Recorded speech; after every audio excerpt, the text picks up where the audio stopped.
ఏడాదికో వైవిధ్యం, ఏకదంతుని రూప నేపథ్యం, 70 అడుగుల ఎత్తైన ఖైరతాబాద్ మహాగణపతి విశేషాలు. నంద్యాల జిల్లా డోన్ నియోజకవర్గంలో గత ప్రభుత్వంలో చేపట్టిన అభివృద్ధి పనులను ముందుకు సాగనివ్వకపోవడంపై తీవ్ర అసహనం వ్యక్తం చేశారు మాజీ మంత్రి బుగ్గన రాజేంద్రనాథ్.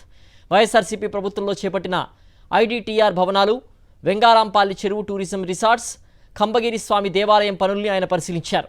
ఇప్పటికే 90% మేర పూర్తయిన అభివృద్ధి పనుల్ని వీలైనంత త్వరగా పూర్తి చేయాలని ప్రభుత్వాన్ని కోరారు. కేవలం 5 నుంచి 10% మేర పనులు మాత్రమే మిగిలిన్నాయని, ప్రజలకు ఉపయోగపడే అభివృద్ధి పనులు అడ్డుకోవడం మానుకోవాలన్నారు. కోరిక ఏమంటే, మా విన్నపం ఏమంటే, ఏ ప్రభుత్వం ఉన్నా కూడా దయచేసి ఏవైతే జరిగే కార్యక్రమాలు ఉన్నాయో, అభివృద్ధి కార్యక్రమాలు ఉన్నాయో అవన్నీ ఇంకా కొద్దిగా మీరు ఇంట్రెస్ట్ తీసుకొని కంప్లీట్ చేయండి, కొనసాగిస్తే బాగుంటుంది. లాస్ట్ 5% 10% మిగిలిపోయినది. 5% 10% ఏదో ఒక కారణం వలన ఎవరో ఒక నిర్ణయాలు తీసుకున్నారని చెప్పి దానిని ఆపొద్దండి, లేదా లేట్ చేయొద్దండి. ఎందుకంటే ఇటువంటి అవకాశాలు మళ్ళీ రావాలంటే కూడా చాలా కష్టం.